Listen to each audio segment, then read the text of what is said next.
You join me for the Worcester Festival 5K 2025 edition. I'm here with an all-out 5K. It's been almost 8 months since I posted a 5K or even raced a 5K, so this has been a long time coming. Previously, my 5K, I did a sub-20. I finally got 1957 and my camera failed me. There was no footage, there's no proof. No good. So I'm on the hunt. I'm on the hunt for that second sub-20 to cement myself as officially, not just a one-off, not just a fluke, as officially a sub-20 runner. Can I achieve that today? I guess we will find out. I've been training for Chicago Marathon, so I'm deep into, about halfway through the Chicago Marathon block. And even though, you know, the focus is on marathon pace, using Runner in my Runner Hard Mode series has actually given me the opportunity to do some speed work that is much more tailored towards 5K or 10K training. So perhaps I'm armed and ready to run that sub-20. We will find out. And I'm just going to post the whole thing here. I'm going to commentate over the whole thing. Last time I didn't record any of it. This time you're getting it all. So, as we move away from Diglas Playing Fields, which is both the start and finish here, I'm joining Bertie here. So this is a fellow black-paired jogger. He's around my pace. I don't know really what his training is like at the moment. I think he mentioned either being injured or just out for 7 weeks. So, we'll see how that goes. But he started off pretty much on that sub-20 pace, which I want to be in contention for. I don't want to rule it out entirely. I want to just get a vibe, see how it feels, and then work out whether we can sustain that over the full distance. Obviously, we're like 300 meters in at the moment, so quite a bit further to go. No, lots of overtaking. I'm saying to Bertie here that I'm just shocked at how many people are flying off and getting in front. Last year, I was 15th, so yeah, quite a few people up here, and I was saying how maybe there will be more opportunities to overtake as we go on.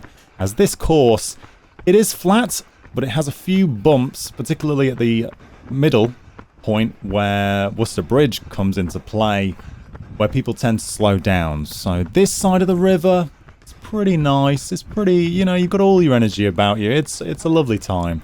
The other side of the river, I've got some horrendous memories of that side, and this is my local route. If you've seen any of my previous videos, you'll know that I do a lot of speed training here. I incorporate this into my medium-long runs. I spend a lot of time here, so when you associate bonking, awful memories, not being able to catch Andy last year, not being able to keep up the pace, it's not great for your motivation. So this year, I'm hoping we can just retain our dignity, keep that pace nice and consistent, and potentially speed up for the second half. So going out here, checking the pace, I'm wondering, is sub-20 possible? Am I feeling a little, in my words, sprinty? Does my form, is it working out?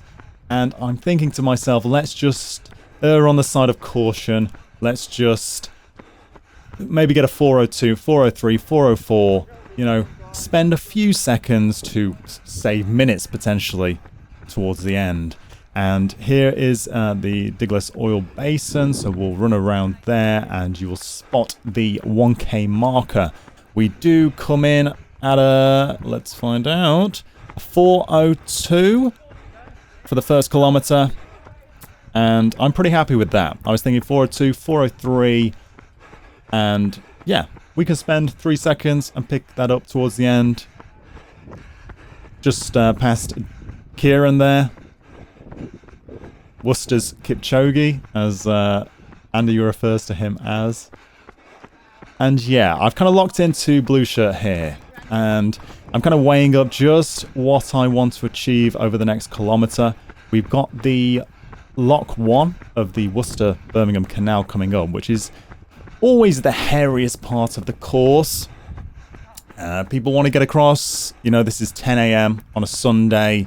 It is hot. People want to enjoy the river route, and we have you know, just as much right as they do. They can obviously walk wherever they want. So we're just hoping that we get lucky with the crossing. Marshall's, of course, doing an excellent job. And yeah, just eyeing up what's going on ahead of me. So we've got blue shirts who, when I look at my watch, we're running around 4:05 at the moment. And then I spy the lady there, but also the Malvern jogger in the green and yellow. And he's probably on for sub-20. He's probably around 20-minute pace.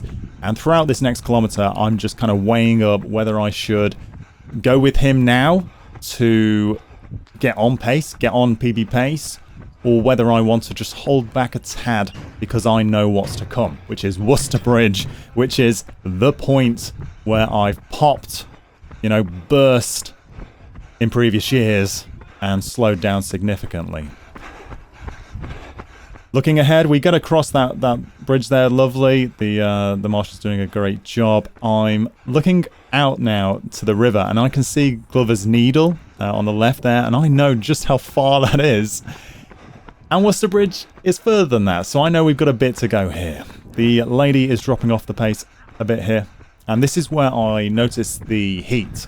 I think it was around 20 degrees now, which for a 5k isn't awful.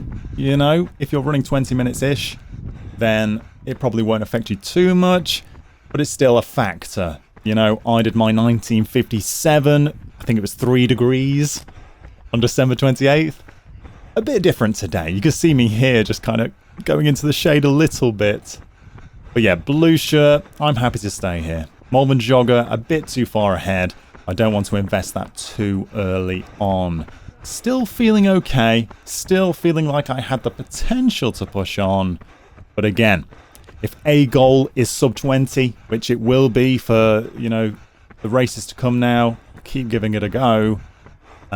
B goal was definitely to enjoy this race, to get to Worcester Bridge with something still in the tank, and then pull out, you know, a course PB at the very least. Course PB from last year was 21 minutes.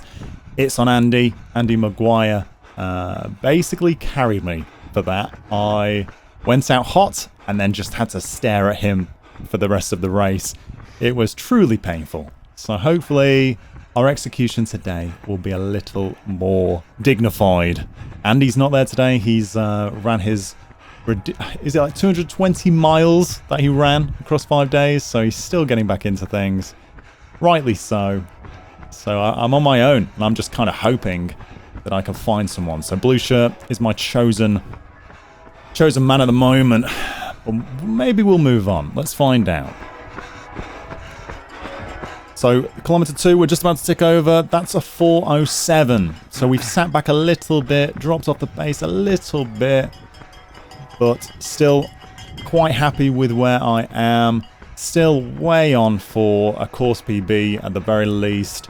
And I'm not alien to really pushing things in the latter half of a race. My 1957 was a negative split, and it was a 12-second negative split, with the final kilometer coming in at 3:45.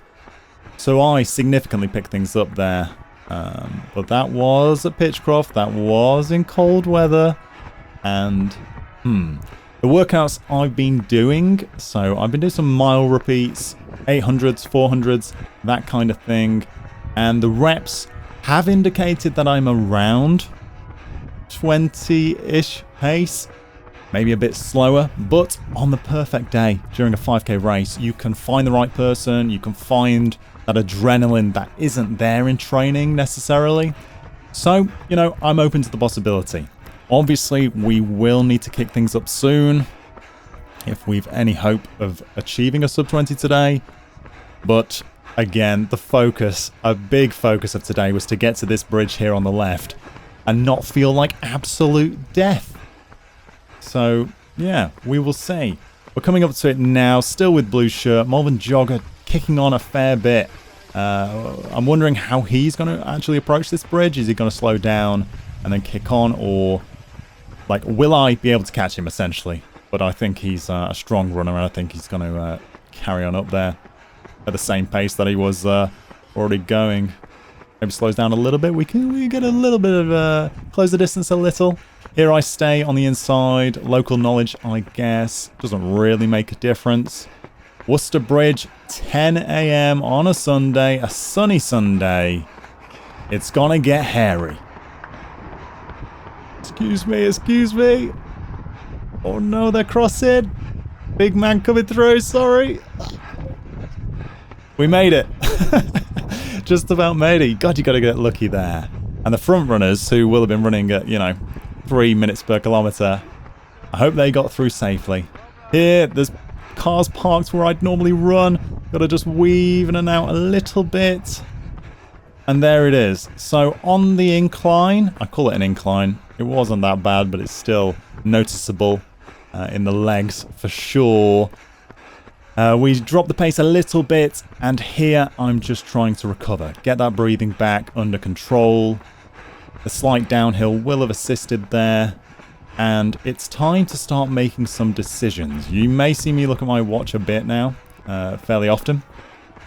And that's because I just sense that we're slowing. And as we move past the Swan Sanctuary, which is a beautiful place, when you're not running a 5k and can barely take in your surroundings, I'm thinking about pace. I'm thinking about the seconds that are bleeding away.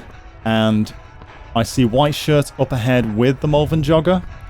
And I also start to see White Shirt slow down. So I'm thinking, this is the other side of the river. This is where I just bonked last year and the previous year, where I bled time.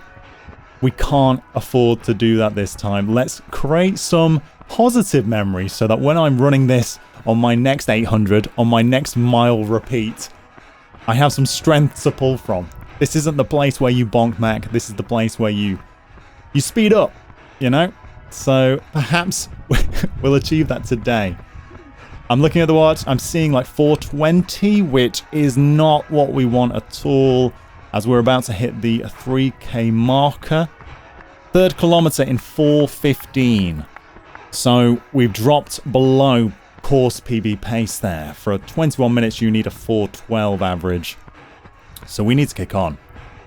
And here I noticed that White Shirt has dropped off the pace pretty significantly. Obviously, the Malvern joggers now carried on, steamed ahead.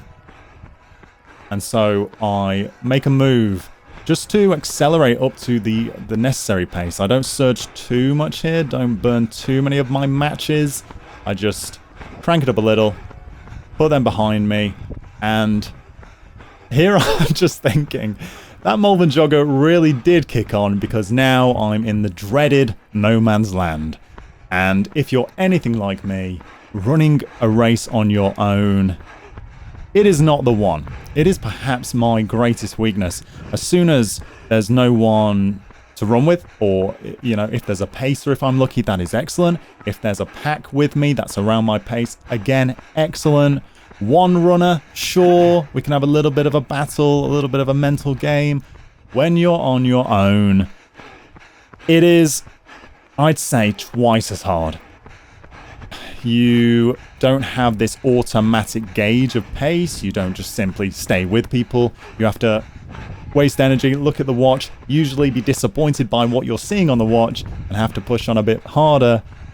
It's tough, but here I had to make the decision to go on my own in order to increase the pace. That was the decision that I had to make back when I did my sub-20, and I was so fearful of doing.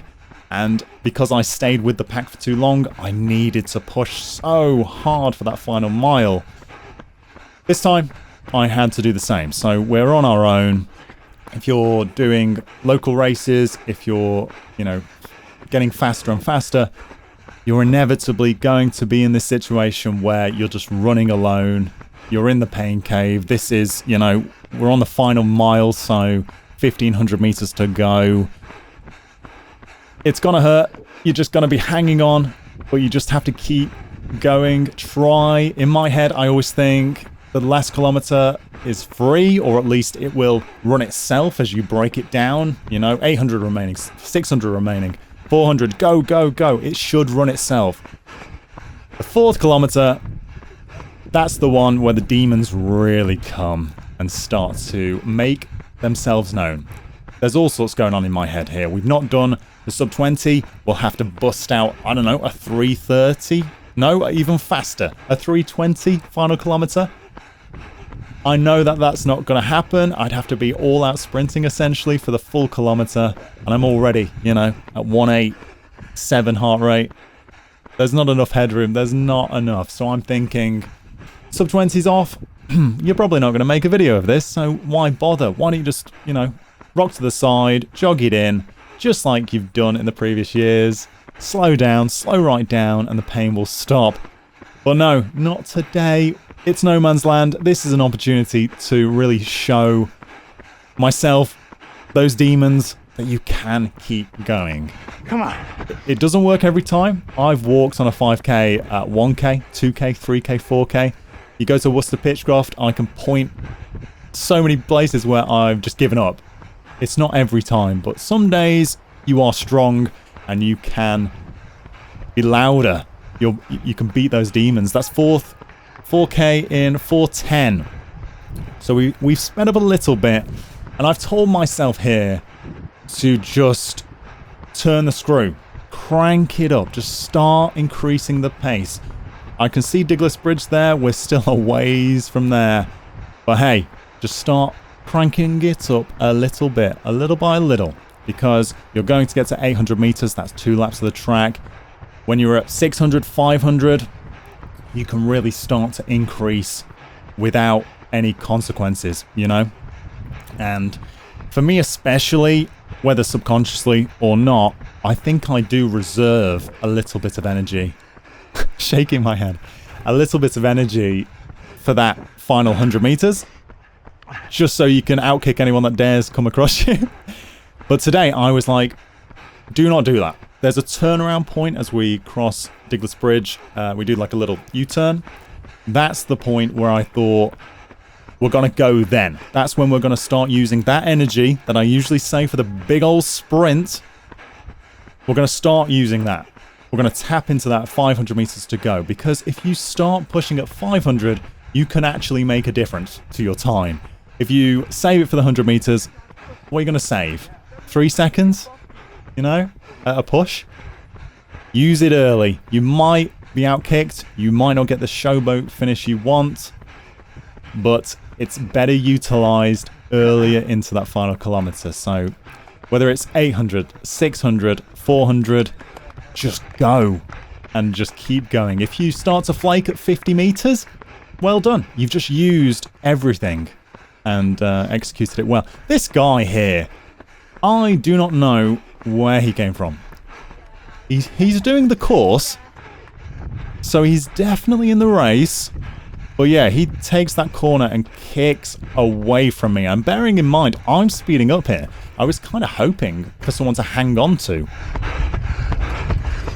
Shake my head again. I just can't get over what he's done to me there. So I don't know if he was doing like 4k easy, followed by 1k at world marathon pace. But yeah, he's gone. He has gone. Fair play to him. Making me look incredibly slow, but believe me, I'm pushing here. So here's the little corner, 500 meters from here. So that's what I'm telling myself, and now I'm saying just turn the screw, crank it up, just start. You don't have to surge, you're just slowly getting faster. Checking on your form if you can think about that at this point, and just try and lean into it, force yourself on. Max breathing, it is getting heavy. Pedestrians, I'm so sorry. You can definitely hear me coming because I'm just breathing so hard. And this is where we initially left the playing fields. Remember that? 20 minutes ago? Almost 20 minutes ago? Yeah, things were a lot nicer back then. I was talking about Bertie, my fellow black bed jogger. Oh, maybe we'll do some overtaking. Okay, Mac. Yeah, very cocky in the first 300 meters. Not so cocky now as we try to stay with this guy. Just keep him in view. Thank you, doggies. Is this the final corner? I never remember. It bloody well isn't. I always think that's the final corner during this race. And then I find out there's a big old straight to still go through. Just trying to keep that lad in check. Try and keep them in view. My arms, you can't see them on screen, but they are swinging at this point. I've started my sprint, my kick early. I want to get through here, down the little hill. I just want all my speed to come out now, not in those final moments. Actually use that energy optimally. The breathing, I'm so ready for this to be done. My wife, who took photos earlier, I'll have included those around the base, and she is also here somewhere. I'm hunting for that pink shirt. She's there. She snaps the photos. We're past the questionably placed family. And that's it. It is time for that final push. Can it do anything? And we cross the line. I'm on my own. No one's behind me. And there we go. Flipping heck. So that's a 20:37. We don't yet have the official time, but that's what my watch says. I'll correct it on screen if I need to. But yeah, there's an all-out 5K. I've owed you that for a little while there. Not quite sub-20, but hey, I'm very happy with how I executed that. I think I raced it well and enjoyed it. I managed to enjoy this race. Third time is the charm. Thank you. If you're racing or have raced recently, let me know what you've been up to. 5Ks, they are something else. Until next time, happy running and bye-bye.